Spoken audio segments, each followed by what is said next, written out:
What is up, Straight Fire fam? It's me, Jason McIntyre, Straight Fire, for Monday, June the 16th. Hope everybody had a great Father's Day weekend. Mine was spectacular. So good, in fact, that we're recording this midday Sunday afternoon. So Rob G and I can really bask in our Father's Day glory Sunday night with our families. But guess what? We got an NBA trade, a seismic one. I think it's the beginning of a lot of moves in the NBA. What's going to be a furious, 3 weeks here? It's going to be crazy in the NBA coming up. We had the Caitlin Clark return on Saturday. Holy hell. She was spectacular. And I don't know that I have it in me, boys and girls, to talk about game 4 of the NBA Finals on Friday night. That is a massive gut punch. And I was smarting.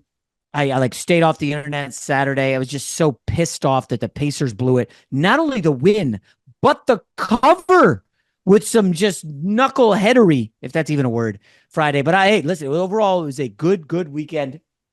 And let's start with the big move in the NBA on Sunday. Kind of came out of nowhere. And this, my friends, is why I like to say all this Kevin Durant nonsense we keep hearing about.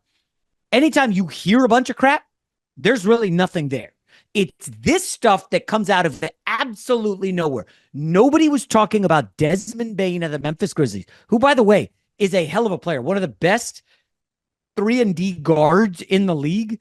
I don't know, if he's like a perennial all-star. He has never made an all-star team. He's never made an all-NBA team, but he's paid handsomely, and his stats in the league. I mean, folks, last year at Memphis, or last season, I should say, 48% from the field, 39% from three, 19 points a game. The year before that, 46% from the field, 38% from three, 23 points a game. His numbers sagged because obviously Morant came back, and you know what that means. But Desmond Bane is his best year in the league was year 2 when he shot 43% from deep. I mean, he has made the leap coming from TCU. He was the 30th pick overall in the COVID draft.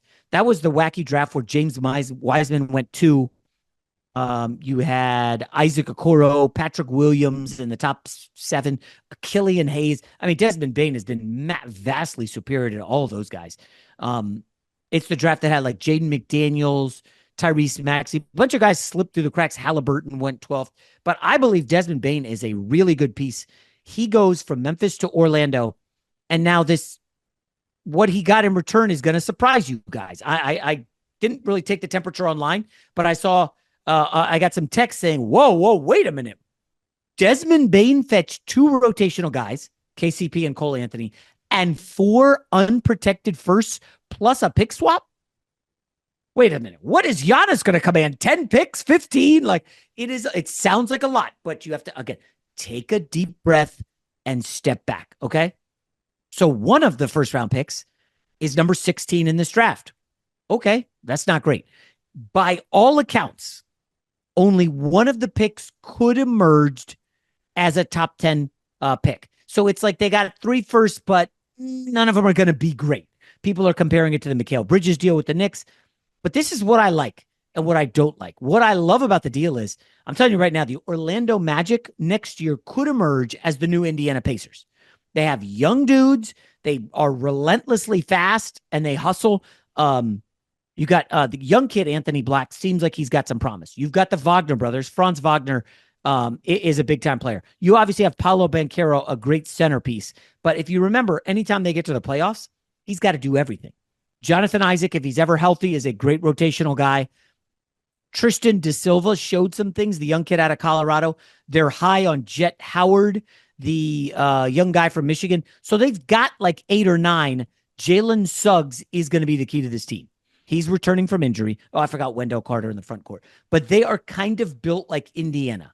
They have a lot of good players, no clear superstar. Now, Paolo Banchero has shown some superstar traits. Let's see how he plays when he's got good teammates. But they have a quasi big 3 of Banchero, Franz Wagner, and now Desmond Bane. Now, if Jalen Suggs hits, great. So that's what I like about the deal for Orlando. What I don't like is a larger issue. And folks, we're seeing the end of the 3-star era in the NBA. These super teams that the NBA wants out, they're getting their way. The second apron is going to be kicking in and owners are panicking. Wait, I got to write a check for 50, 60 mil? What? Because of the second apron? Oh, well, we'll get out of the second apron. And you're going to see owners panic.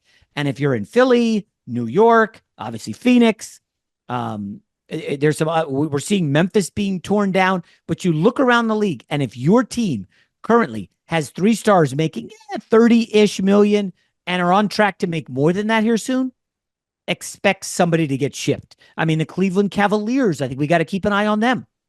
Around the league, the issue is we can no longer pay 3. The new model is going to have to be young guys and 1 or 2 stars. Indiana has Siakam and Halliburton and a bunch of nice players, right?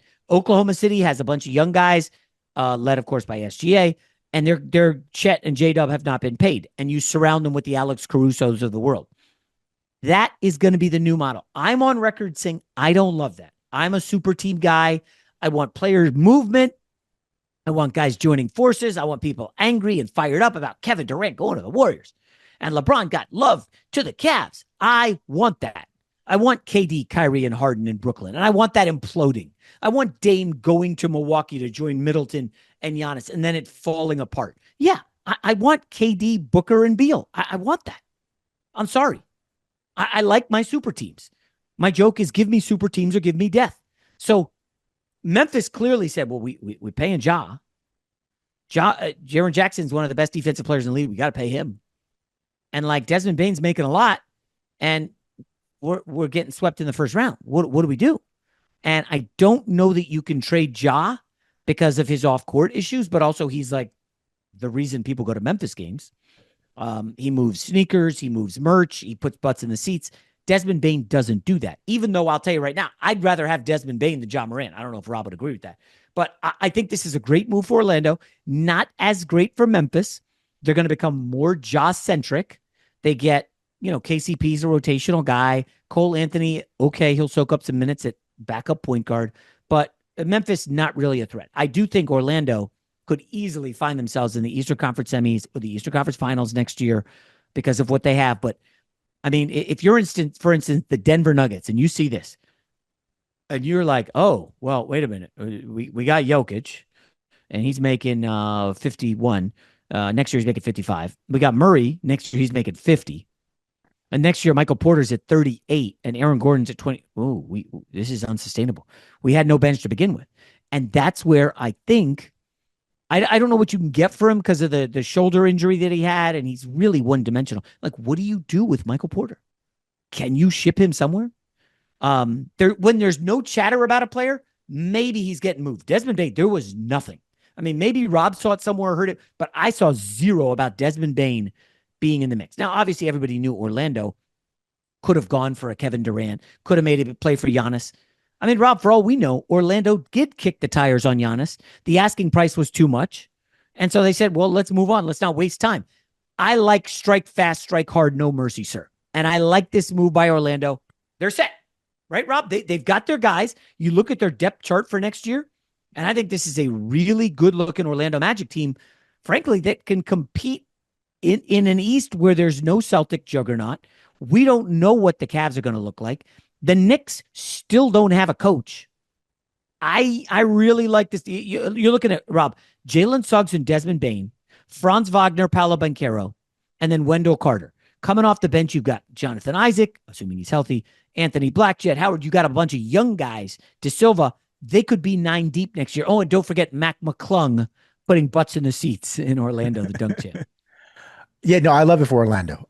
Now, full disclosure, I would not be giving up 4 first-round picks for Desmond Bane, but that's a different conversation. As far as on-the-court fit, they needed shooting more than anybody in the league, like, combined, right? Okay, so last season, the Magic ranked dead last in three-point field goal shooting, 31.8%, dead last in catch and shoot threes. In fact, the Orlando Magic had the worst three-point field goal percentage in the season since the 2015-2016 Lakers. Okay, and if you recall, I believe that was the pre-LeBron Lakers when we were just wading through the wilderness, right? So Brandon Ingram, maybe. Yeah, they needed shooting in the worst way. So I don't hate that at all. I still think they're going to need a legitimate point guard somehow. I don't know how they get it. I don't know what they're Wait, you how don't they think could. Suggs is a point guard? I think Suggs is a great Derek White, Drew Holiday type. Where if you're saying Paolo is our point guard, de facto point guard, and he's running the show, or Franz is our de facto point guard and he's running the show, sure, because he can defend all the smaller guys at a high level. He's a really good catch and shoot player when he's healthy. I think that's his role. As far as being a point guard who can orchestrate or a point guard who can just come off the bench and get you buckets, I don't know if that's really what his Interesting. what he does well. So maybe they can bargain basement shop for somebody. Just throwing out a name, I don't think this is the guy, but like a D'Angelo Russell type, say, come off the bench 15, 20 minutes a game. You have the green light to score because they can defend as well as anybody in the NBA. You saw that last year in the postseason, even though they got taken out pretty unceremoniously. It wasn't because they couldn't compete, it's because they couldn't score. And that was the problem. You mentioned that it was Paolo to the left, Paolo to the right, Paolo up the middle. Because really, Franz couldn't shoot last postseason, and nobody else on their team could hit an open jump shot. So Desmond Bane theoretically is going to answer a lot of those questions. As far as Memphis goes, I had heard, because I listen to a lot of NBA podcasts and I talk to people around the league, and the consensus was you can't trade Ja. The off the court stuff is too heavy. You're not going to, you be selling really low. You'd be getting 30, 40 cents on the dollar. The consensus was if they're going to make a trade, it's for Triple J because he's got a new, presumably somewhere on a max contract coming in starting next season or have to extend it after this next season. Because I believe his contract is like 23, 24 for next year. So he's criminally underpaid relative to what other players in position are making of his kind of caliber. And so the thought was, you're going to have to trade him now because, as you alluded to, you cannot have 3, 4 highly paid guys on your team anymore. It's impossible. The second apron is punishing you for having too many good players on your roster. So for them to, in the, I don't know, overnight hours, Saturday into Sunday, whenever they executed this trade before it got leaked to Shams, that they decided they were going to trade Desmond Bane was something I did not see coming at all. At all, even a little bit. Even the people I know who are really plugged in, they're like, yeah, we didn't have this one on our bingo card. Yeah. And yeah. Go ahead. Well, I was going to say, like, you look around the league and it's the teams where you're hearing nothing. Like, Rob, could Rudy Gobert get shipped?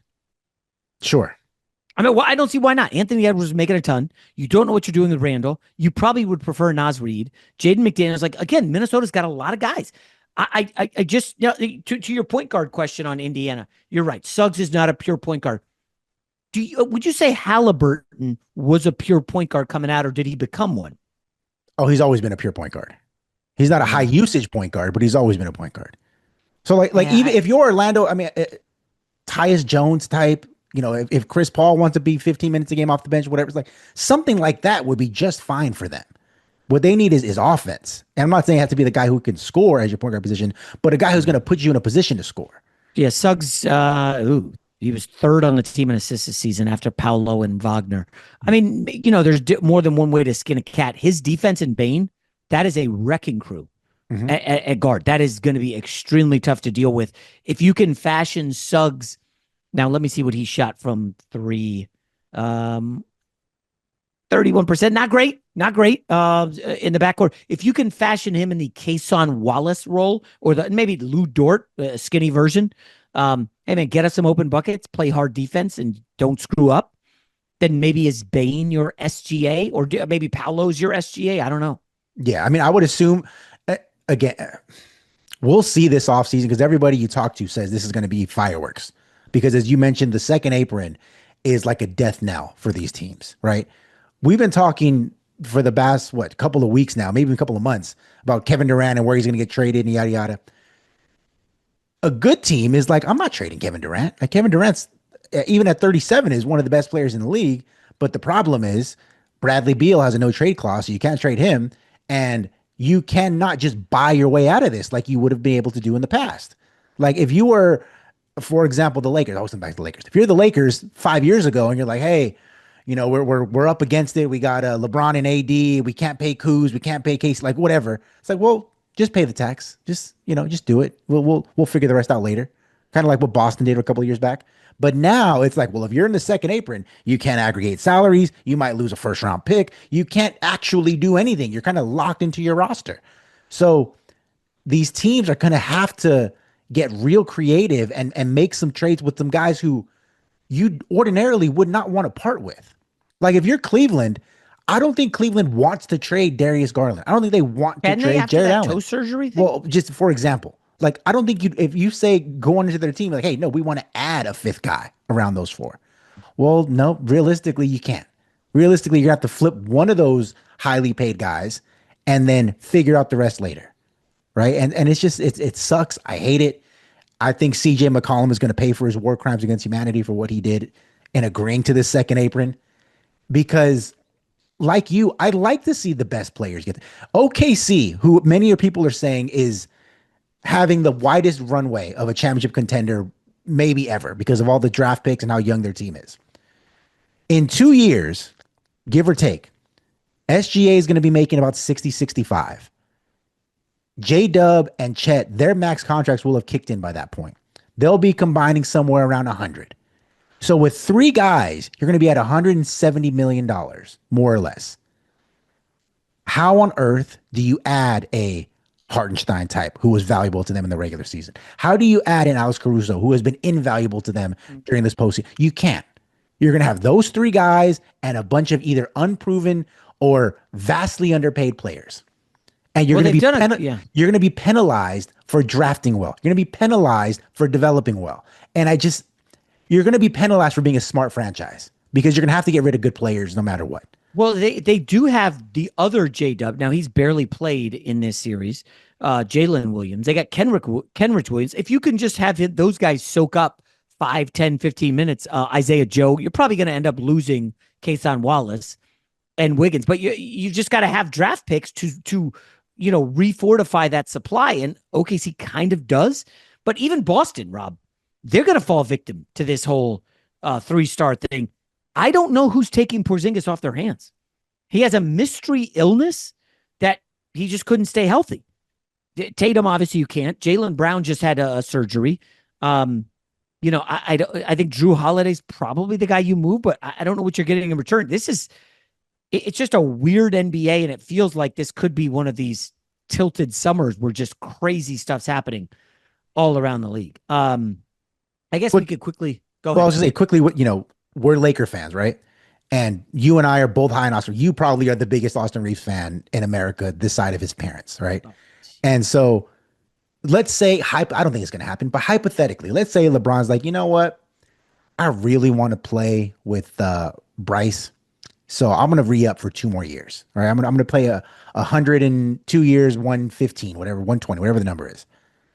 So the Lakers, with Luka, assuming they keep him, you're going to be at $120 million with 2 guys. Austin Reeves, when he's eligible for his big contract after next season, is going to get somewhere in the neighborhood between $30 and $45 million. Like that's just the market, right? You don't think the Lakers are going to be like, hey, if LeBron wants to stay, you can't really say no to LeBron. Do you almost have to consider trading Austin Reeves then? Well, because realistically, do you trade him now to get ahead of it? That's what I'm saying is like you cannot have 3 guys making $50 million each or whatever average it is. It's just impossible. So Austin Reeves just turned 27. You would say he's definitely got another year of prime, and then probably at 29. But how's Austin Reeves going to age? I don't know. I don't want to be paying him at $31, $45 million a year. So if you can flip Austin Reeves for 2 or 3 rotational guys in an Indiana Pacers model, I guess you've got to do it. I don't want to do it now. I mean, the Lakers were 3rd in the West, Rob, in a herky-jerky year where they traded AD midseason and didn't have a healthy Luka. And they had no rim protector / rim runner. So I'm like the only guy who's like, oh, I see still superstarness with the Lakers. 3rd in the West, and everybody's like, oh, they're crap. They're up Schitt's Creek. I don't know. You seem to be somewhere in between those two, huh? No, I think they can be really good. What I'm just saying is that the Lakers found Austin Reeves undrafted, right? Yeah. They molded him. They made him a rotational player. They were able to re-sign him at a below market value contract because he was undrafted. So instead of him getting 20, 25, and he would have got in the open market. They got him for like 13, 14. And now, because they were smart, because they were proactive, because they did a good job of identifying and developing talent, they are going to be punished. Where either if LeBron retires, then you're kind of stuck with Luka, Austin, and a bunch of role players. Or the worst case scenario, LeBron doesn't retire. You have LeBron and Luka, and you almost have to trade Austin Reeves because you can't build out the rest of your roster with three guys making $150 million. If I didn't know you, I would say you sound like a guy who's ready to move off of LeBron. Oh, yeah. Like how soon? As soon as, I guess, as soon as possible. Wow. It's not that he's not a great player. It's just like that's the reality of it. So this is, it's funny. I don't recall a superstar just retiring and then coming off the books. So are you of the thought that, hey, LeBron's gone. 50 mil opened up. I want one star or I want like two guys, or I would just reshape the roster around Luka. I mean, the Lakers are going to have options. Yeah, I mean that's ultimately what it comes down to. Like every decision you make now has to be with the idea of optimizing Luka Doncic. So if you think that that Austin is the ideal number two, or he's a good guy to be around him, then do whatever it takes to keep Austin happy. If you don't, and you don't think that you can have those two guys defensively, then you have to consider trading away this guy. You have to consider, hey, LeBron, we'll stay with you with this last season, but we're not interested in another 2 years after that. And by the way, when Bronny is playing like TJ McConnell next year, the Lakers are going to be a great shape. All right, let's quickly let's do this. Did you watch any of the Caitlin Clark Saturday? Oh, I watched the whole game. Okay. So the 2 weeks prior, how many minutes of television viewing of WNBA did you watch? Like 6. Okay. I was at 0. Okay.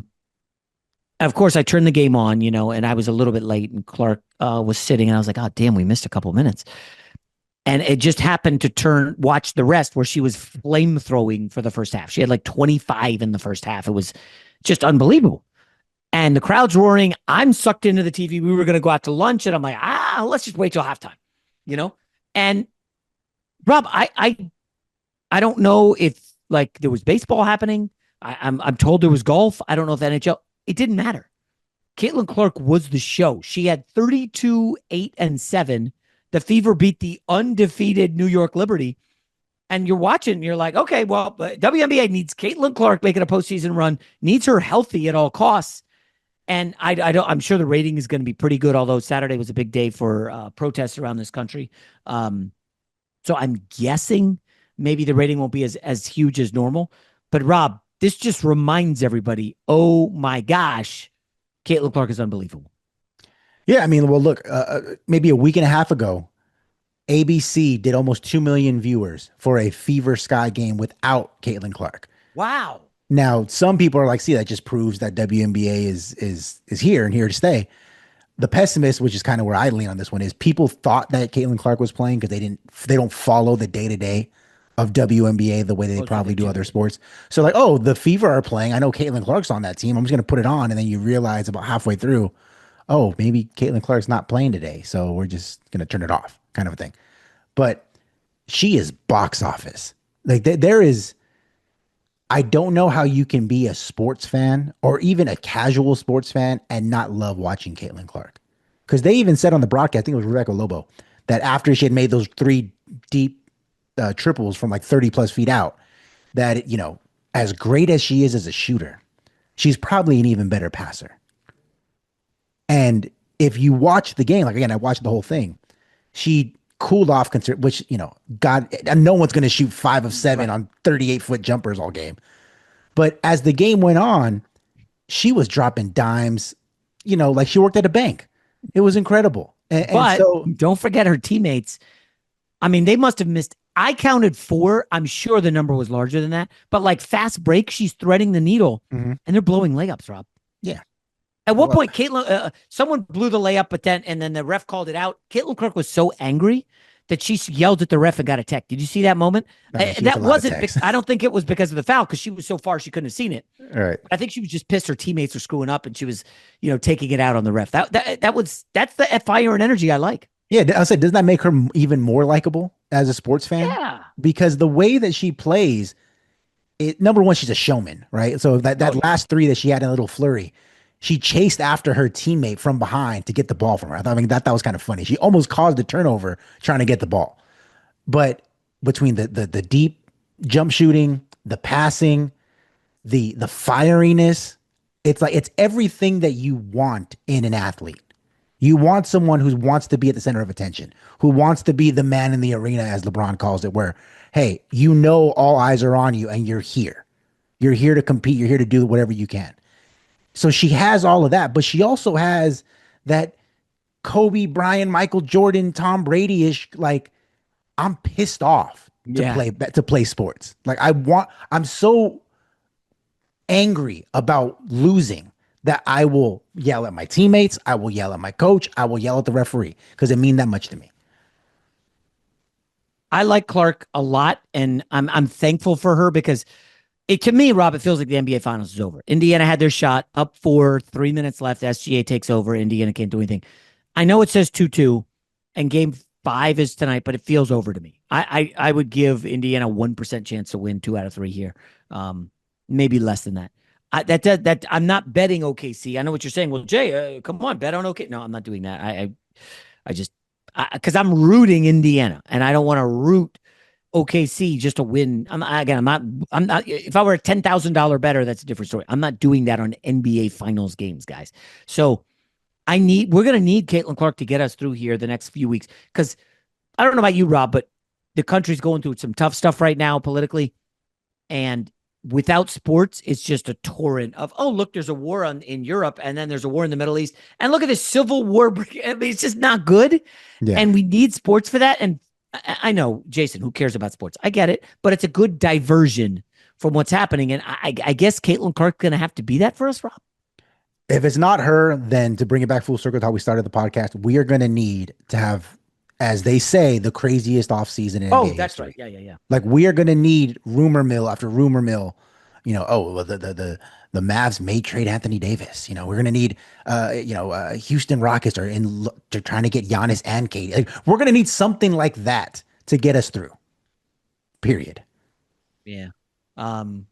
I was trying to start looking at the NBA standings to see if there's a team that could sneak in the way Orlando just snuck in. Is there a world where the Miami Heat just trade Bam, trade Hero, and somehow bring in Giannis and another star? I mean, somebody's got to get creative, and I think it's got to be somebody in the East. I don't know who's taking Joel Embiid's contract. The Bulls are in just a brutal situation. Maybe the Raptors throw a Hail Mary pass, but any of these teams, these bad teams, they're going to need to make two deals. You can't just get Giannis because that's not doing much for you. You need Giannis and someone else. Is there a world where the Detroit Pistons say, hey, we've got Cade on his rookie deal. Every other player on our roster is available. We want Giannis, Cade, and I don't know, whoever. Or does Detroit go for KD? Say, hey, we've got something to build on. Let's throw KD into the mix. I don't know who it is, but I'm looking in that, 6 to 10 range. I guess you could extend it to 11 for the Raptors. But like the Sixers, do they want to keep that pick or can they package it to get something to help Maxey, McCain, and Paul George? Or do they think Embiid could come back and be a factor? I don't know. Just watching Indiana and OKC, I don't see how Embiid is a factor with these teams, Right. Right. Yeah. I'll tell you what, I think you're right on. I actually, on the flip side, I'm more interested in, because I agree with you. I think somebody is going to make that kind of jump because the East should be so wide open next season. I'm interested to see which of the Western Conference teams has decided we are not ready to compete with a 13 deep conference. Well, Right. wait, Okay. 13. Hold on. So the I'm 10 just, that made the I'm just playoffs. guessing, right? Like, Okay. because I don't think San Antonio is trying to lose next year. I don't think New No. Orleans is trying to lose next year. We'll Mm. see. Phoenix maybe is. I don't know if Portland's trying to, like, I think all of these teams in the West versus the East, the West people are trying to win. Like, you're not going to have an easy, even Utah, I think is going to try. They've given up on tanking because it hasn't worked for them the last few years in the lottery. So which of the Western Conference teams, maybe it is the Grizzlies, where they say, hey, we're really not that close. This window of us being competitive for a championship coming out of the West is not there. So maybe we take an L for a season, 2 seasons, and let everybody fall back. We load up on draft capital. We load up on young talent, and we ship our best, second best, third best player out east because they're trying to have an arms race because it's so wide open in the Eastern Conference. That's what I want to see. Interesting. I'll throw a name out there. I was talking to a buddy who, so the Caruso move was huge, getting him from Chicago. A guy I would look at, and I had to comb through the roster here, but on the Portland Trailblazers, they have one guy who they've been, it's been in trade talks for a couple of years and nothing's ever happened. Well, Anthony Simons is an expiring deal next year where he only makes 27. He hasn't done jack squat in Portland. I think he won a dunk contest, but he's been putting up hollow points, 20, 21, 19 a game, whatever. So, Rob, if you take Anthony Simons from being the, I don't know, second, third, fourth best player on Portland, and you make him like your sixth man at 27 mil, can you make a case? We're going all in. Hey, Anthony Simons, we want you to just come off the bench and get buckets. Is there a team where he could make sense? Because again, this guy shoots like 80 to 90, 89 or 90% from the line. He, as a high option in Portland, is in the mid to high upper 30s from three. He's a bucket, but imagine him doing it where he was like the fourth best player on the floor for you. Is there a world where he becomes very attractive, Rob? Oh, of course. There's a lot of guys like that, if we're going to be honest. Like, I think this is a gap year for Boston, but you can't tell me that he wouldn't be a guy that you'd love to have in Boston to take over the scoring load where Jason Tatum's out, right? Like you can't tell me that if you are, Cleveland, and you say we're going to flip Darius Garland because it's too expensive, we're going to get a bunch of role players, but we're going to replace his scoring with an Anthony Simons type. Like there are a bunch of teams that he would be useful for. Yeah. And I think that you could go down the list for a lot of teams where New Orleans, I know that like they have been an underachieving team now for basically since Zion got there. If you just look at their roster, there are like 7 dudes that other teams would love to have on their team. Like Herb Jones, Trey Murphy, even CJ McCollum in a sixth man. Like there are so many guys on there, and for whatever it doesn't work for them. But if you say, hey, if I can make Herb Jones and just say you are only a 3-and-D guy here, you are playing alongside of whatever James Harden, Kawhi Leonard, and Zubac, and all you got to do is defend and open jump shots. Like that could happen. There's going to be an Aaron Gordon type. In Orlando, he was miscast as the number 1, number 2. Take him to Denver, and he's a vital piece of a championship. So, and because of this second apron again, you're going to see something like that happen for sure. We'll probably have to workshop some of that this week. All right. Hope everybody had a wonderful weekend. Big week ahead in the NBA Finals and off the court. We'll see where KD goes. Does Giannis get shipped? Back tomorrow.